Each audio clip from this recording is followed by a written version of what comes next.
विद्या warriors में आप लोगों का स्वागत है। आज हम द्वंद्व समास लेकर के आए हैं। आज हम लोग द्वंद्व समास को समझेंगे।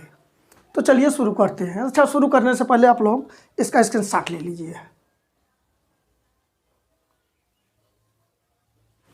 चलिए, द्वंद्व समास।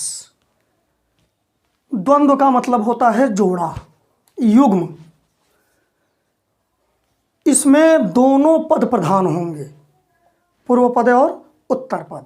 और यहाँ याद रखिए बेटा एक बात और, कि इसमें दो से अधिक पद भी जुड़े होते हैं। जैसे अव्ययी भाव समास हुआ या तत्पुरुष समास हुआ, इन सब में दो ही पद होंगे, लेकिन द्वंद्व समास में दो से अधिक पद भी होते हैं और सभी पद प्रधान होंगे। तो द्वंद्व का अर्थ जोड़ा या युग्म, और दोनों पद प्रधान होंगे, यानी दोनों का अपना अलग अलग अस्तित्व होता है। उनको अलग कर दें तो उनका अपना अपना अस्तित्व होता है। बीच में योजक चिन्ह भी आते हैं। इसमें देखिए दोनों पद प्रधान होते हैं। इनका प्रकार, अब प्रकार के बारे में हम चर्चा करेंगे, एक एक को समझेंगे। इतरेतर द्वंद्व। इतरेतर का मतलब होता है, यहाँ मैं लिख दिया हूँ, इतर धन इतर। इतर का मतलब होता है अलग, हट कर, यानी जो दोनों पद होंगे वो अलग अलग अपना अस्तित्व रखते हैं और बीच में योजक चिन्ह और तथा आते हैं। जैसे राम लक्ष्मण। राम लक्ष्मण का मतलब हुआ राम और लक्ष्मण, और का लोप हुआ है। जब हम समास विग्रह करेंगे तो और योजक चिन्ह आ जाएगा। राम और लक्ष्मण का अपना अलग अलग स्थान है, अलग अलग उनकी प्रधानता है। इसी तरह माता पिता, माता और पिता, राम कृष्ण, राम और कृष्ण, लोटा डोरी, लोटा और डोरी, पाप पुण्य, पाप और पुण्य। इसे भी वैकल्पिक द्वंद्व में भी हम ले जा सकते हैं। इसे पाप या पुण्य कह दे सकते हैं, वो वैकल्पिक द्वंद्व में आएगा। तो भाव के अनुसार होता है यह सब। भाई बहन, अब देखिए योजक चिन्ह सब में जरूरी नहीं होता है कि लगा हो। जैसे भाई बहन, भाई और बहन, कंदमूल, कंद और मूल, हरिहर, हरि और हर। हरि मतलब भगवान विष्णु और हर मतलब भगवान शिव। तो इतरेतर द्वंद्व में और तथा संयोजक चिन्ह। अब इसको तथा भी आप लगा करके कर सकते हैं कि राम तथा लक्ष्मण, माता तथा पिता। और सब इतरेतर में सबकी अलग अलग प्रधान, अपनी अपनी प्रधानता होगी, योजक चिन्ह और तथा होगा। आगे चलते हैं वैकल्पिक द्वंद्व।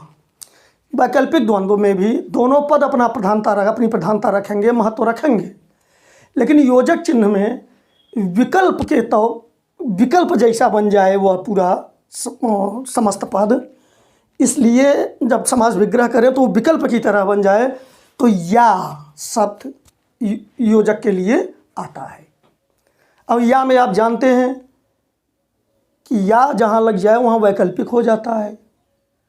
आप या तो आधार कार्ड लेकर के आइए, या कोई ड्राइविंग लाइसेंस लेकर के आइए, या पैन कार्ड लेकर के आइए, तो एक वैकल्पिक बन जाता है वह। जैसे आय व्यय, आय व्यय, आय या व्यय। इधर उधर, इधर या उधर। जीवन मरण, जीवन या मरण। यश अपयश, यश या अपयश। ऊंचा नीचा, ऊंचा या नीचा। थोड़ा बहुत, थोड़ा या बहुत। अब देखिए भाव के अनुसार और भी लगा करके कहीं कहीं इन चीज़ों में लोग बोल देते हैं, तो उससे कोई फर्क नहीं पड़ता है। आप या, दरअसल क्या होता है बेटा, वैकल्पिक द्वंद्व में प्रायः जो शब्द युग्म होते हैं, जो दो पद होते हैं, वे विरोधी होते हैं एक दूसरे के। अब एक दूसरे के विरोधी होने के नाते या योजक चिन्ह ही उचित होता है। जैसे इधर या उधर, ये विपरीत भाव वाले वो हैं। आय या व्यय, विरोधी शब्द। जीवन या मरण, विरोधी शब्द। तो प्रायः विरोधी शब्द आते हैं इसमें। वैकल्पिक द्वंद्व में प्रायः विरोधी शब्द ही आते हैं, विरोधी पद ही आते हैं और योजक चिन्ह या का प्रयोग किया जाता है। इसको समझ गए होंगे आप। अब चलते हैं समाहार द्वंद्व। समाहार द्वंद्व पर विचार करने से पहले समाहार का अर्थ आप समझ लीजिए। जब कर्मधारय समास द्विगु समास जब आपको पढ़ाया जा रहा था तो वहाँ जैसे त्रिभुवन, 3 भुवनों का समाहार, तो समाहार का मतलब समूह होता है। इस समाहार द्वंद्व पर जरा आप गौर करेंगे, यह ऐसा समास होता है कि जिसमें जो पद होंगे उन पदों के अपने अपने तो अर्थ होंगे, लेकिन उनका कोई एक व्यापक अर्थ निकलता है, दूसरा अर्थ निकलता है।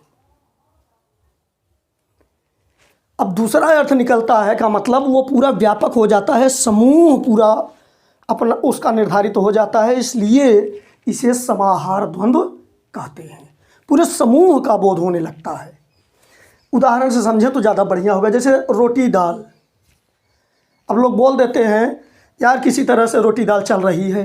अब रोटी दाल चलने का क्या मतलब, क्या रोटी और दाल ही, मतलब पूरा भोजन, जो भोजन के प्रमुख वो जो है पदार्थ हैं उन सब का सूचक है यह पूरा, उसका अर्थ देता है रोटी दाल। तो रोटी और दाल कह करके अगर हम इसकी क्या कहते हैं, इसका विग्रह करें या समझने की कोशिश करें तो रोटी भी अपना अर्थ रखेगा, दाल भी अपना अर्थ रखेगा, लेकिन ये अपने अर्थ के अलावा भी एक व्यापक अर्थ देता है।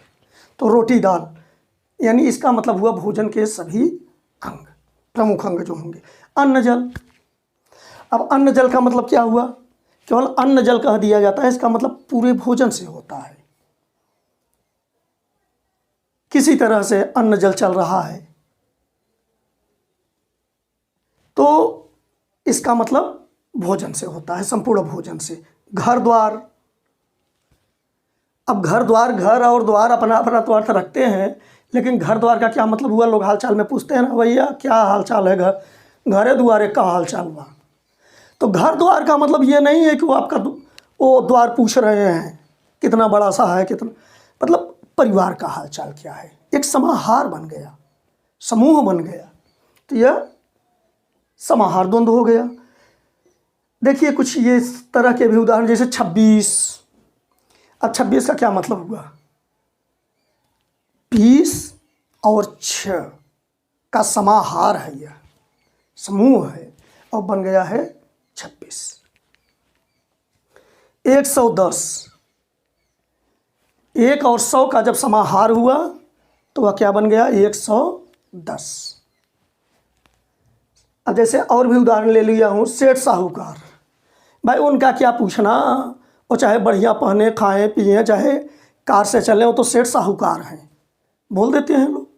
अब सेठ साहूकार का मतलब होता है धनी लोग, मतलब यह भी एक व्यापक अर्थ ले लिया। कपड़ा लत्ता, यार घर में शादी है, कपड़ा लत्ता वगैरह, कपड़ा लत्ता भी तो खरीदना है, बहुत सारा काम है। अब कपड़ा लत्ता खरीदने का क्या मतलब हुआ, अब लत्ता तो आप लोग जानते ही हैं क्या अर्थ रखता है। अब एक कपड़ा लत्ता का क्या अर्थ हुआ, मतलब सारे सामान से इसका मतलब निकलता है। तो यह हुआ समाहार द्वंद्व कि वे अपना अर्थ जो रखते हैं वो रखते हैं, एक व्यापक अर्थ रखते हैं, तो वहाँ समाहार द्वंद्व हो जाता है।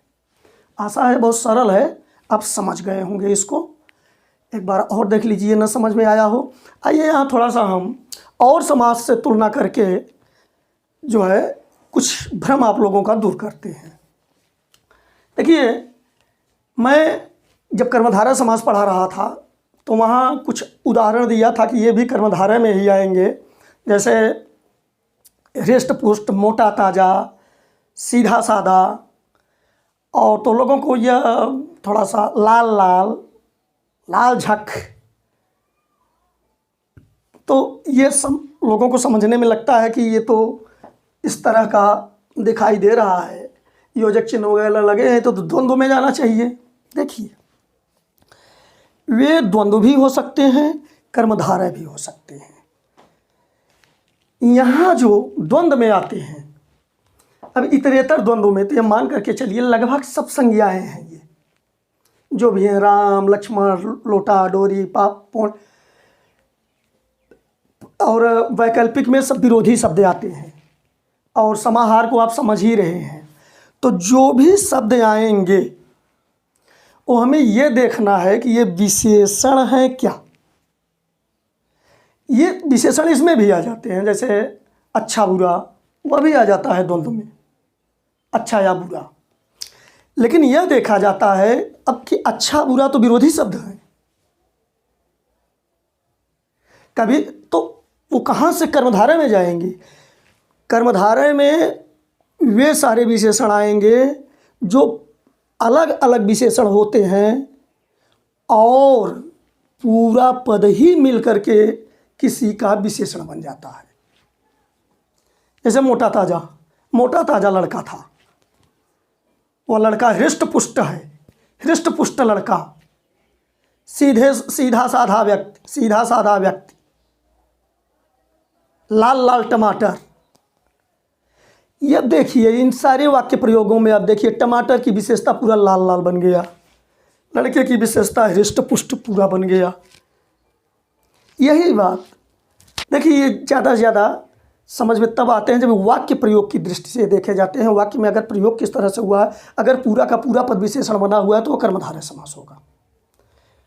और अगर आपको लगता है कि हृष्ट और पुष्ट अलग होने से भी काम चल रहा है तो वहाँ द्वंद्व समास होगा। अब भ्रम हो सकता है कि बच्चे सोचते हैं कि परीक्षा में आए तो मैं क्या करूं। तो परीक्षा में जब आएगा तो एग्जामिनर इतने बुद्धिमान होते हैं, वे या तो ये द्वंद्व कर्मधारय में से अगर उनको कर्मधारय की जानकारी लेनी है कि आपको आता है नहीं, तो वो द्वंद्व का विकल्प नहीं देंगे, और जब आप उसकी जानकारी नहीं रखेंगे तो कहेंगे तो द्वंद्व में न जाना चाहिए और विकल्प मिल ही नहीं रहा है। और बाद में आप हल्ला मचाएंगे कि ये तो गलत है, फिर परीक्षा लेने वाली संस्थाएं आयोग वगैरह कहेंगे कि भैया हम सही हैं। तो देखिए ये चीज़ें जानना चाहिए। अगर आपको दे ही देता है द्वंद्व और कर्मधारय तो कोई दिक्कत नहीं है, अब आपकी इच्छा है आप द्वंद्व कर लीजिए। इन्हीं पर तो विवाद हो जाता है, इन्हीं प्रश्नों पर, तो आप द्वंद्व लेकर के चलिए, मान लीजिए उसको। आशा है इस बात को आप समझ रहे हैं। अब एक और लेते हैं, जैसे अव्ययी भाव समास में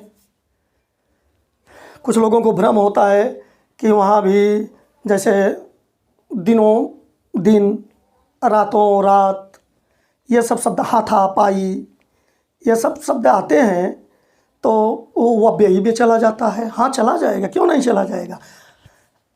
द्वंद्व समास में आपने क्या देखा कि सब पद अपना अलग अलग अस्तित्व रखते हैं, अलग अलग अस्तित्व रखते हैं। लेकिन हाथा पाई में आप देखिए कौन अस्तित्व रखता है। हाथा अलग कर दोगे, पाई अलग कर दोगे। दिन में दिनों अलग कर दोगे, दिन अलग कर दोगे, ये अपना अलग अलग कोई महत्व नहीं रखते हैं, तो मिलकर के एक अव्यय बन जाते हैं। इसलिए अव्ययी भाव समास में चले जाते हैं। और द्वंद्व में जो होंगे अपना अलग अलग अर्थ रखेंगे, और कर्मधारय में जो होंगे वो दोनों के दोनों विशेषण होंगे और दोनों मिलकर के भी विशेषण बना देंगे, किसी की विशेषण बनेंगे।